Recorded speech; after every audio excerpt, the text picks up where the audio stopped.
Mister Ravi Gupta.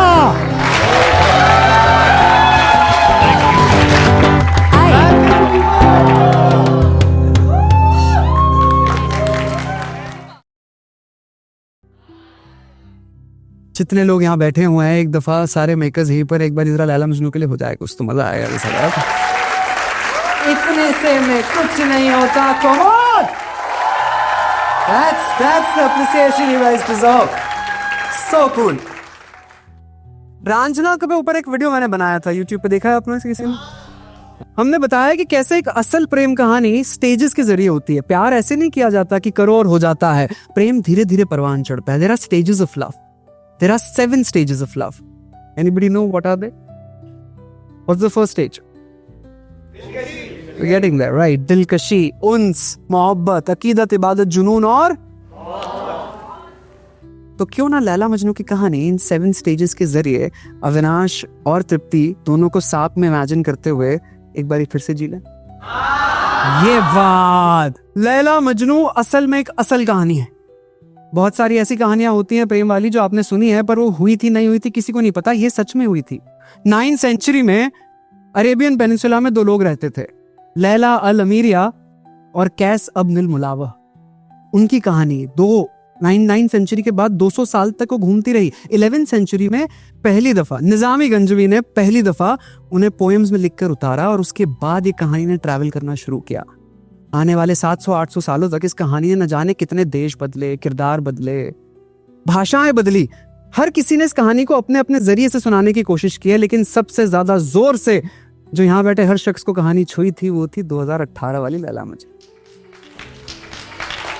Laila Majnu वो कहानी है जिसने आप यहाँ हर बैठा शख्स कम से कम एक दफा फूट फूट के लैला मजनू में रोया है ना? कोई है जिसको आंसू नहीं निकले तो और निकलो। As he just said, that cinema is a director's medium. तो ये आपकी नजरों से, आपके चश्मों से हम सब ये पिक्चर देख पाए, कहानी हम सबको छू पाई, तो हम सब की तरफ से स्पेशली आपको big round of applause and thank you. Come on इंसान, thank you so very much, you very lovely, seriously so nice. And then the Majnu, तो give it up for Avinash Tiwari मेरे जानवर। लाउडो। तो थे एक शख्स इम्तियाज अली साहब, उन्होंने लैला अपनी दोस्तों के साथ जब बैठी हुई है तब के कुछ सीन्स लिखे थे।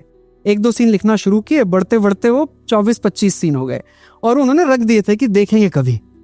प्रीति जी ने लकीली एक दिन वो पढ़ लिए और वो अटक गई कि इस पे तो पिक्चर बननी चाहिए। 5-6 साल बीत गए, कोशिश करते करते नहीं हुआ, लेकिन वो कहते हैं ना, वो सोने की छड़ी जब मिलती है तभी सब होता है। वो सोने की छड़ी लेकर आए साजिद भाई और ले दे के बन गई लैला मजनू। तो जो पहला डोमिनो गिरा था ना इस कहानी को आप तक पहुंचाने का, वो यहाँ से आया था। लैला मजनू जिसे पसंद है, पसंद तो है ही, गाने बहुत खूबसूरत है ना, तो एक बारी नीलाद्री कुमार और जॉय बरुआ के लिए जोर से ताली बजाएंगे। Beautiful, what songs they have done. Arijit Singh, Atif Aslam, Shreya Ghoshal ji and Jonita Gandhi के लिए भी एक बारी जोर से ताली बजाएंगे। DOP of the movie is also Helen Shahid Bhattacharya. Thank you, wonderful job sir. By the way, another trivia which most of the people don't know, वो जब लैला को उतार कर बाजी को बिठा कर लेकर जाते हैं कार में और वो उतर कर एक थप्पड़ मारती हैं, और कोई नहीं, साजिद भाई की better half missus Majid Khan. Is जन्म big round of applause for her. Imtiaz Ali and Sajid sir and Arif sir, इन तीनों के मम्मी पापा भी यहाँ पर हैं, एक बार उनके लिए जोर से ताली बजाएंगे। And not just like that, movie में ये भी थे। जब शादी हो रही है लैला की, तो अंदर जितने लोग बैठे होते हैं उसमें से 2 खूबसूरत लोग ये भी हैं। तो देखो ऑनेस्टली पूरी की पूरी कास्ट यहीं पर बैठी है यार। अब हमारे प्लीज आतिफ असलम साहब, अरिजीत जी या श्रेया जी या जोनिता तो नहीं है, लेकिन हमारे अपने अपने वर्जन वाले वो लोग हैं। तो आप अगर कहो तो मैं उन्हें स्टेज पे बुलाऊं। शाबाश, big round of applause and enjoyment to 3 lovely musicians we have. Ankita Sardar on vocals, Aryan Tiwari on vocals and guitar, and the lovely drummer we have, Jai Nikam, ladies and gentlemen. आजो। तो भाई कहानी ऐसे शुरू होती है कि सबसे पहले तो कश्मीर में लैला है। लैला यार सच बताओ, पहले 2-4 सीनों में आपको लैला से मोहब्बत तो हो जाती है ना। एक अजीब सी जुनूनियत है उसकी जवानी में, वो बहुत खूबसूरत है और वो ये बात जानती है कि वो बहुत खूबसूरत है। इतनी खूबसूरत जैसे एक हवा का झोंका, भागा भागा एक पल में आपके पास आता है जिसे आप बस महसूस कर सकते हो। जब तक महसूस किया बगल से गुजर जाता है, सिर्फ हवा रह जाती है कि कोई आया था और चला गया। अल्हड़ चेहरे पे जैसे कोई शिकन नहीं थकान का, लेकिन उसके बावजूद आलसी एक नंबर की। वो वाला सीन याद है कि सुबह सुबह उठते ही पहुंची है कि अलार्म क्यों नहीं लगाती है? सिगरेट क्यों नहीं छोड़ते हो? तो बस सिगरेट काहे नहीं छोड़ते और चल पड़ती है अपने दोस्तों के साथ। और वो जानती है कि वो कितना खूबसूरत है, खेल रही होती है वहां के लोगों के साथ।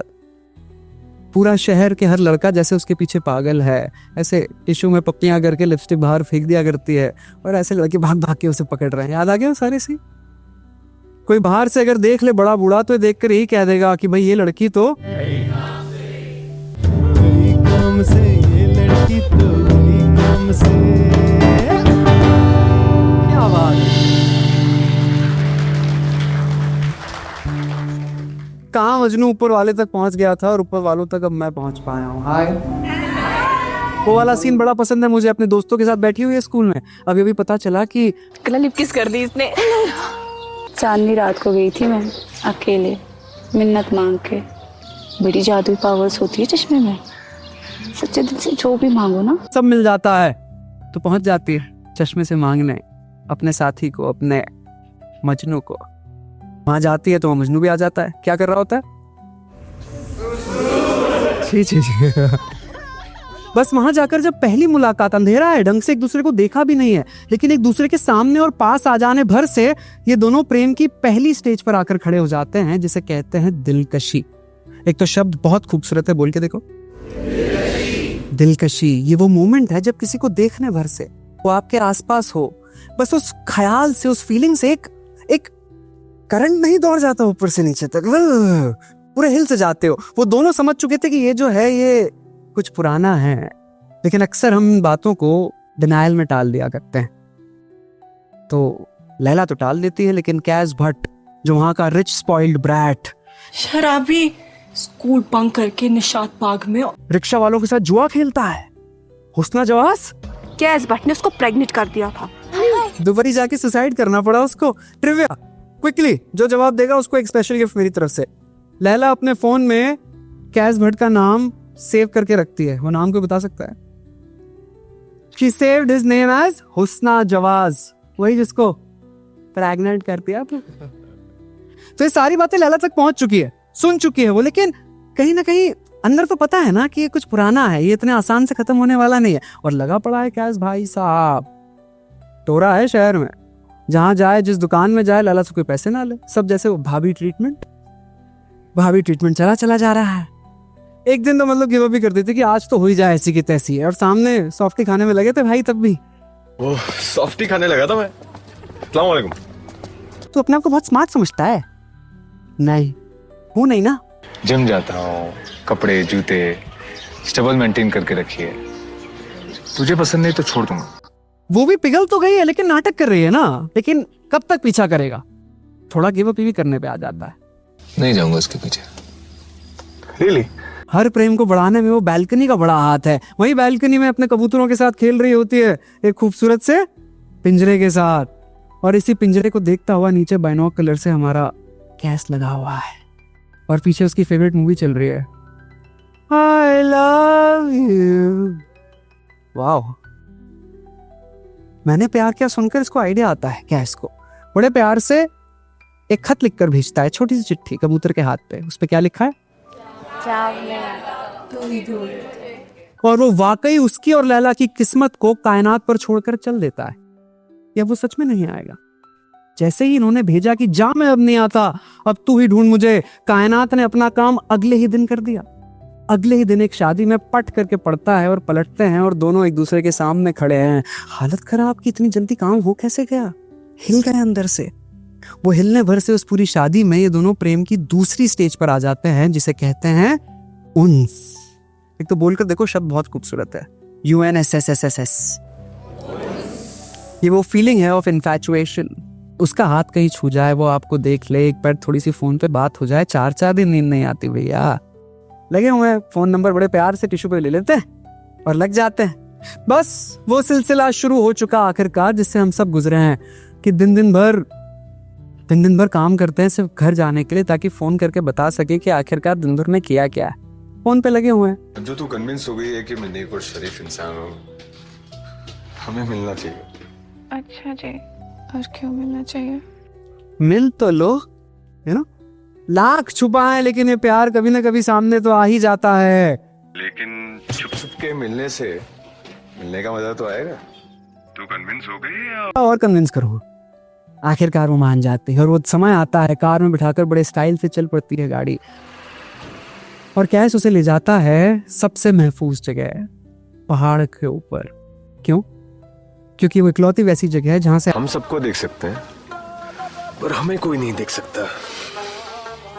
उस समय जब सरफिरी गाना आता है तब आपको इन दोनों की आंखों में वो मोहब्बत दिख जाती है, और ये दोनों उनसे बढ़कर तीसरे पड़ाव पर आकर बैठ जाते हैं, जिस पड़ाव को कहते हैं मोहब्बत, इश्क, प्यार, लव। फिरी सी बात है तेरी।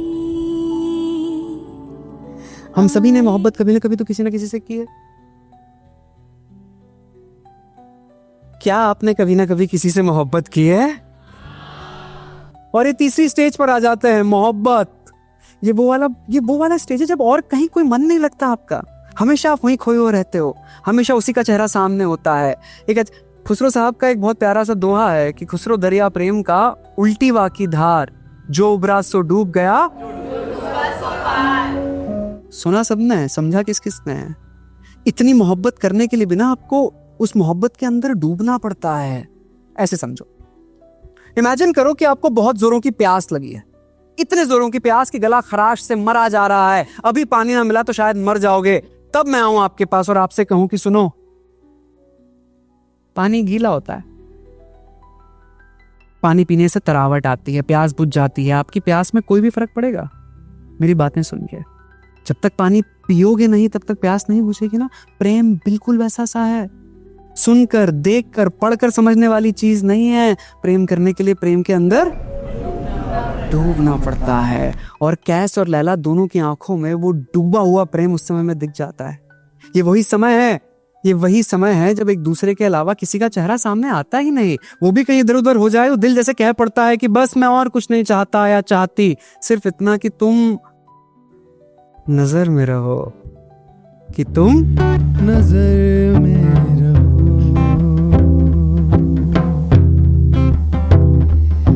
खबर किसी को ना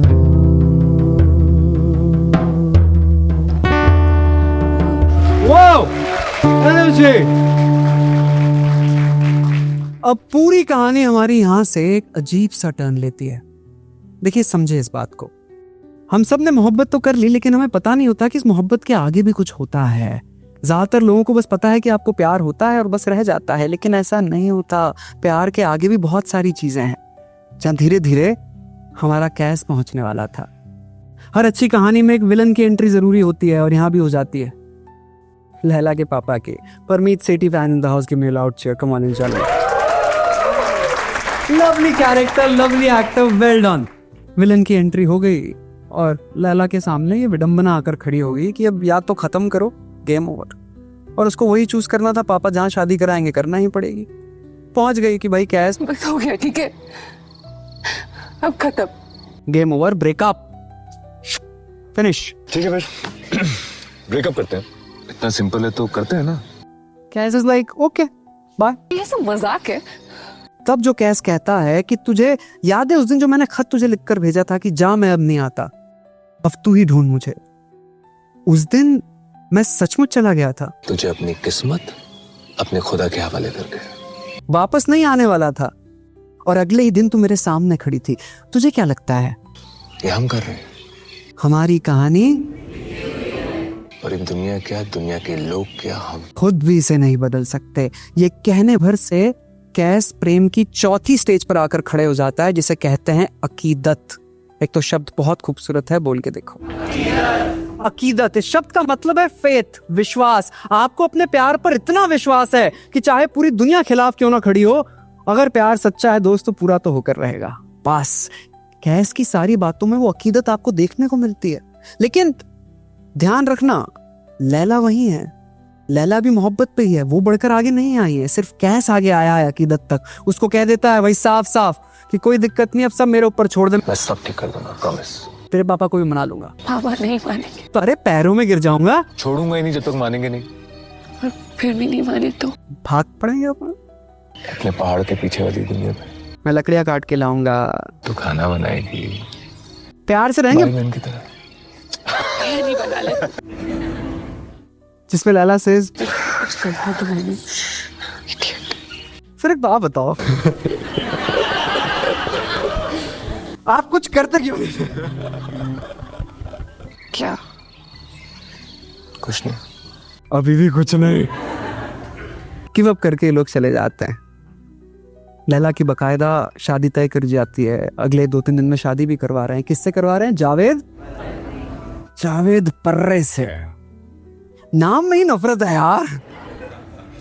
जावेद पर्रे से बकायदा पूरी मेहनत करता है कैस, अपने बाप को भेजने से लेकर उनके लैला के पिता के पैरों में घुस जाने तक कि भाई आप समझ ही नहीं सकते मेरा और लैला का क्या रिश्ता है, और मैं आपको समझा भी नहीं पाऊंगा। बहुत मनाता है और आखिरकार गुस्से में चिल्ला पड़ता है कि दुश्मन हो तुम अपने बेटी के, दिमाग खराब हो गया तुम्हारा। बस यही सुन लेती है वो। कहाँ खड़ी हुई? बालकनी आएगी ही आएगी। बालकनी में खड़ी हुई, पूरी अकीदत से, पूरे विश्वास से, पूरे फेथ से कैस नीचे से आवाज लगाता है कि लैला आजा, पहाड़ों के पास जाने का टाइम हो गया, आजा। उसकी आंखों में पूरा विश्वास है कि लैला अभी भागते हुए नीचे आने वाली है, लेकिन ऐसा होता नहीं ना जी। तू तो मेरे बाबा के पैर पकड़ने वाला था कैस, सब ठीक करने वाला था ना तू। झूठा है तू। कुछ नहीं है पहाड़ों के उस पार। आज के बाद मुझे अपनी शक्ल में दिखाना। दफन हो जा, गेट लॉस्ट कहकर उसे भगा देती है।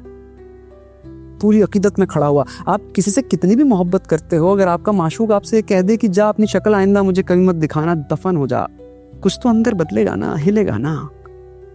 तो कैस कह पड़ता है कि जा अब नहीं आता, अब तू ही ढूंढ मुझे। और फिर से वो उन दोनों की किस्मत को कायनात पर छोड़कर चल देता है। वापस नहीं आएगा अब कैस, खुद से तो वापस नहीं आएगा कैस। जब तक लैला बुलाएगी नहीं, कैस वापस आएगा नहीं। कैस चल पड़ता है, निकल गया। कहाँ गया? कितने सालों के लिए? 4 साल के बाद अपने पिता के मौत के कारण कैस को वापस आना पड़ता है। लेकिन जो वापस आया है वो कैस नहीं है, जो वापस आया है वो ये मजनू शब्द समझते हैं आप? मजनू शब्द का मतलब ही है पागल। जो पागल हो चुका है उसे कहते हैं कि मजनू हो गया है ये। तो अब जो वापस आया है वो कैस नहीं है, वो मजनू है, क्योंकि 4 साल तक उसने लैला का सिर्फ इंतजार किया। उसकी आंखों के सामने हर जगह से वही की चेहरा दिखता था। किसका? बस। और कायनात 2 दिन बाद ही अपना काम कर देती है। आखिरकार लैला को पता चलता है कि कैस वापस आया है। और मिली कि नहीं? आया हुआ है ना तेरा यार। सच्चा इश्क वही है जहां आशिक के आने की खबर महबूब से पहले रकीब को मिल जाए।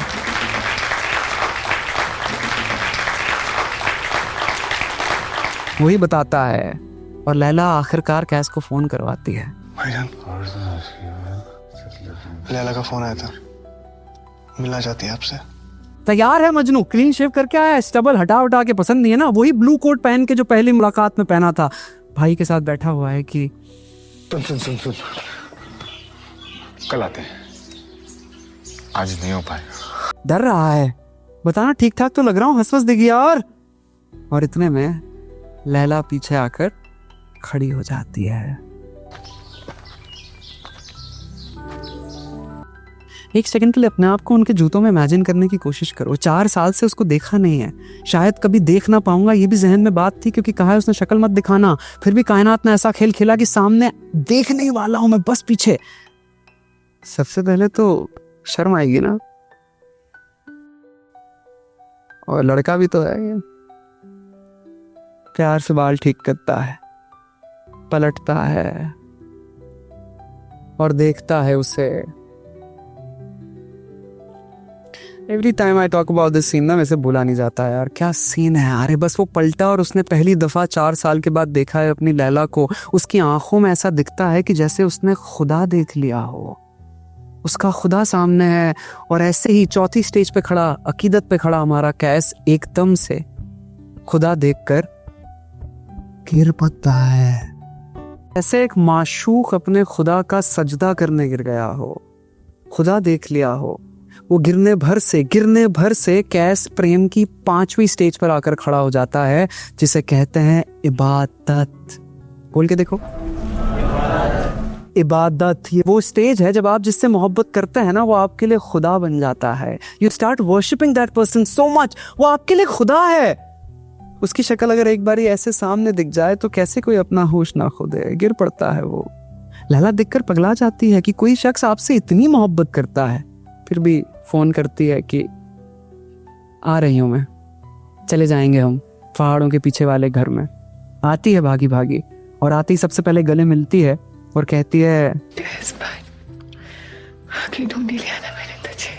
तब तक कैस क्या कर रहा है, सामान वामान पैक करके खड़ा है कि जैसे उसने बोला चलना है वो तो रेडी, चलो निकले। लेकिन 4 साल पहले से जब भी कैस के सामने सिचुएशन आई है कि लैला उसकी होगी, उसको क्या मिलता है? इंतजार। पहले डिवोर्स का इंतजार, फिर इद्दत का इंतजार। आप जानते हैं दुनिया का सबसे बड़ा कहानीकार कौन है? वक्त। जब वक्त कहानियां कहता है तो हम बस चुपचाप बैठ के देखते रहते हैं और कुछ भी नहीं। और वक्त ऐसा खेला कि उसी रात जावेद पर्रा, आंटी हमें सबसे ज्यादा खुश है, बता रहा हूं, जावेद पर्रा गया। उसी रात को जावेद पर्रा मर जाता है। अब सुनने में तो बड़ा अच्छा लग रहा है कि सब सॉल्व हो गया, लेकिन नहीं, यही तो वक्त खेल गया। अब फिर शुरू होती है इद्दत। इस्लाम में कहते हैं कि अगर आपका शौहर मर जाए तो आपको 4 महीने 10 दिन तक इद्दत में रहना होता है। तब तक किसी से मोहब्बत करने की, फिर से शादी करने की इजाजत नहीं होती। और इंतजार, जब जब कैस ने चाहा कि लैला उसकी हो जाए, बदले में उसे मिलता है सिर्फ इंतजार। पहले डिवोर्स का इंतजार, फिर इद्दत का इंतजार। जैसे ही इंतजार पागल कर देगा उसे, वो घड़ी की टिक टिक टिक उसके दिमाग में चलने लगती है। पागल होता जा रहा है धीरे धीरे कैस। वो जो कभी कभी लैला उसे सामने चलती हुई दिख जाती थी रंगीन कपड़ों में, वो अब बढ़ चुका है। बहुत दफा दिखने लगी, हाथ में सॉफ्टी पिघल जाती है बैठे बैठे कई दफा। They say whenever society rejects you, nature accepts you। तभी उसका भाई उसे ले जाता है पहलगाम वाले घर पे कि चलो थोड़ा मूड फ्रेश हो जाएगा। और वो पहुंच जाता है नेचर में। सबसे पहले तो नेचर में जाते ही वो पूरी जोरों से चिल्लाता है, अपनी सारी भड़ास बाहर निकाल देता है। फिर जो लैला उसे अभी तक दिख रही थी, अब वो उस लैला से बातें करने लगता है। देखो, पहले तो आप जिससे मोहब्बत करते हो वो आपको खुदा की तरह दिखने लगे। वही खुदा 24 घंटे आपके आसपास रहने लगे, हर समय दिखता रहे। और अब वही खुदा आपसे बातें भी करने लगे। तो फिर आपको किसी और की भी जरूरत है क्या पूरी जिंदगी में? बहुत खुश हो आप उसी के साथ, हमेशा हमेशा के लिए।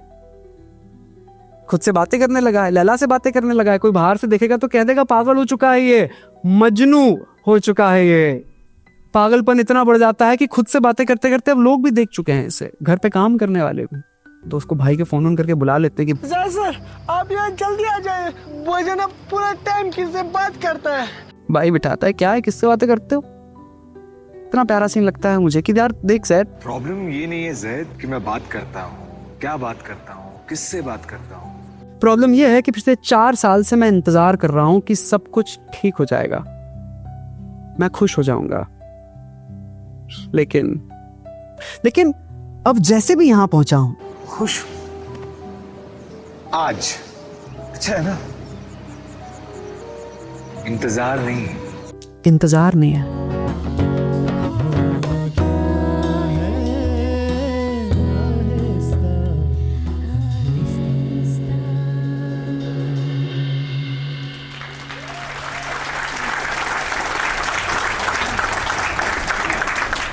क्या खूबसूरत गाने लिखे हैं ना इस पिक्चर के। इरशाद कामिल के लिए एक बार ही जरा वो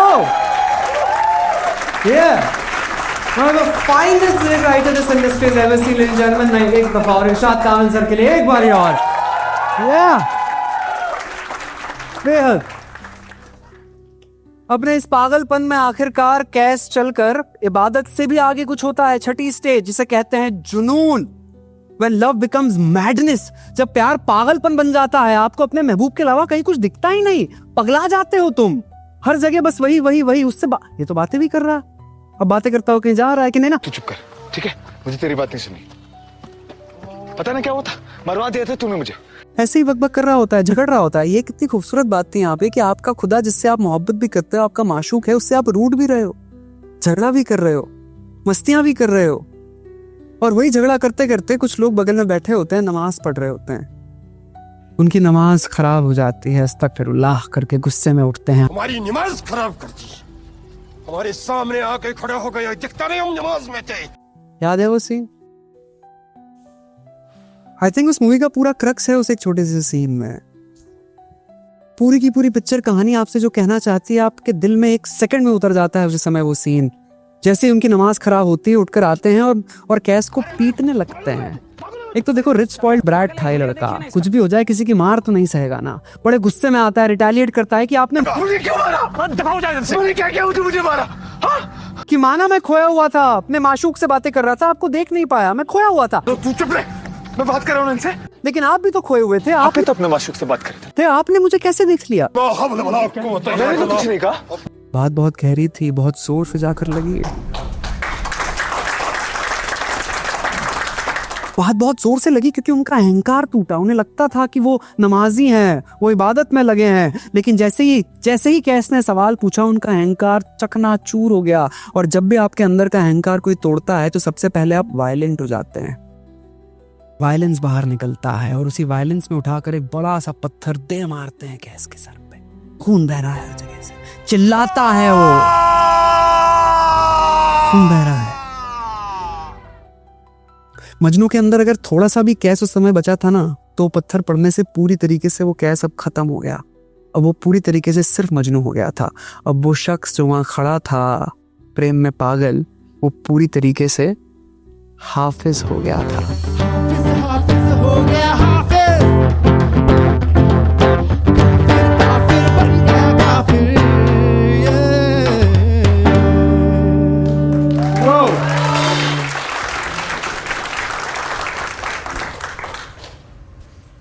हाफिज शब्द के मायने जानते हैं आप लोग? हाफिज शब्द उस शख्स के लिए यूज किया जाता है जिसने कुरान पन्ना बा पन्ना पूरी पढ़ ली है, जो पूरी तरीके से कुरान समझ चुका है, खुदा के इतने करीब पहुंच चुका है, उसे कहते हैं। इस गाने के जरिए बताया गया कि जुनून तक अगर मोहब्बत में पहुंच जाए कोई शख्स तो वो हाफिज समझा जाता है, वो खुदा के उतने करीब पहुंच जाता है जितना आप कुरान पढ़ के पहुंचते हैं। अब मजनू पूरी तरीके से हाफिज हो चुका था, उसके अंदर का कैस पूरी तरीके से मर चुका था। वो जाकर नीचे छलांग लगा देता है, बड़ी मुश्किल से उसके दोस्त, उसके भाई सब आकर उसे उठाते हैं, लेटाते हैं, घर पे देखभाल कर रहे हैं, और तभी उससे मिलने कौन आती है? लैला आती है। लोग उसे उठाते हैं, देख लैला आई है। तुम मजनू से कह रहे हो लैला आई है? तू मुझे बताएगा लैला आई है? लैला आई हर रोज आती है, हर जगह होती है, तो क्या बात हो गई? कैस तू मेरी बात सुन। कैस मैं जानता हूं ये लैला है। फिर वो कौन है? क्यों वो लैला नहीं है?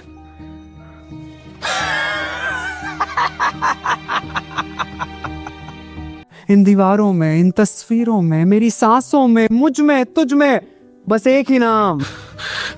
मेरी सांसों में, मुझ में, तुझ में, हर जगह बस एक ही नाम।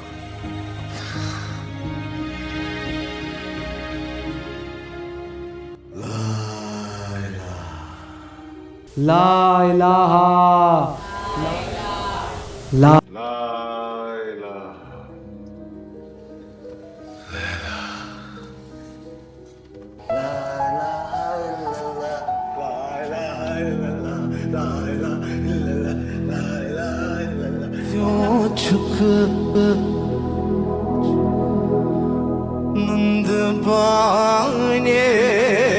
गाने के साथ कोई और जस्टिस कर ही नहीं सकता था जो मुनीम जी ने किया है। राइट, एक बारी मुनीम जी अलिफ के लिए एक बारी जोर से ताली बजाएंगे यार।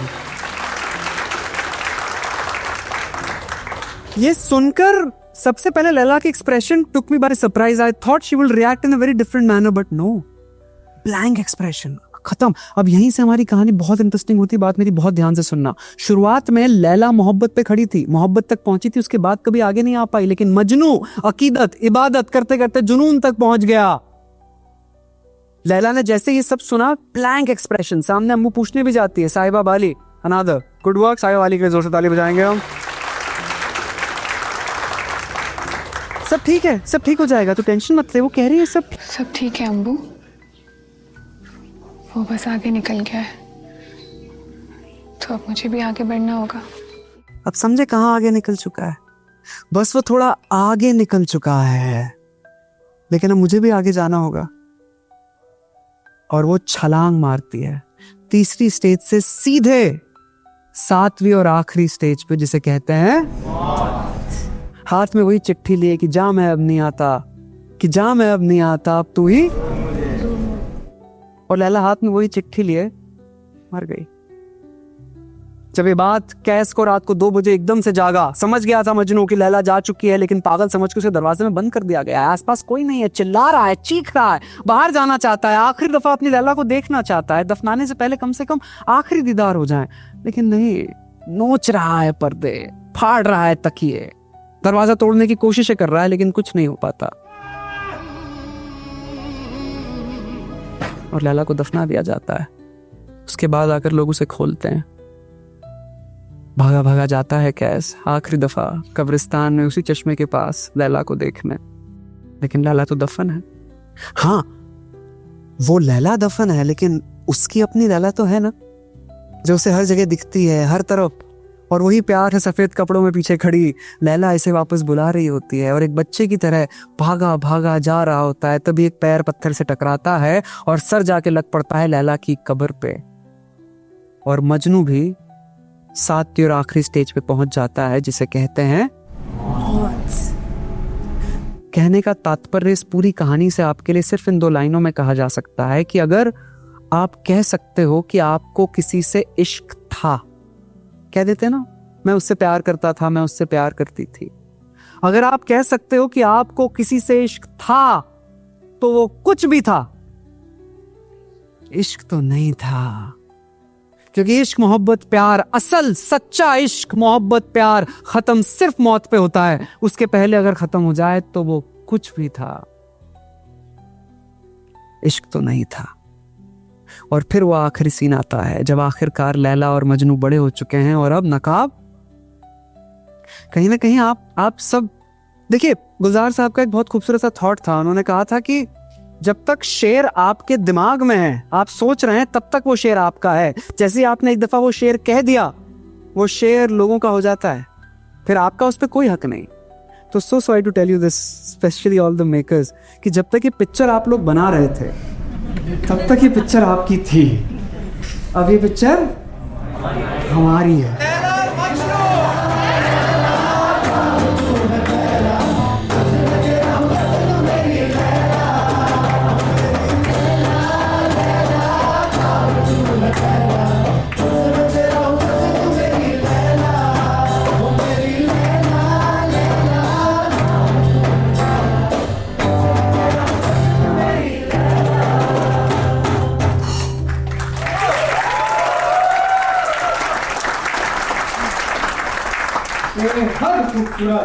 मैंने जितना प्रमोशन इस फिल्म का किया है, जितना प्रमोशन इस फिल्म का किया है, मैं कह रहा हूँ उर्वशी रौतेला भी नहीं कर पा रही। मैं बता रहा हूँ,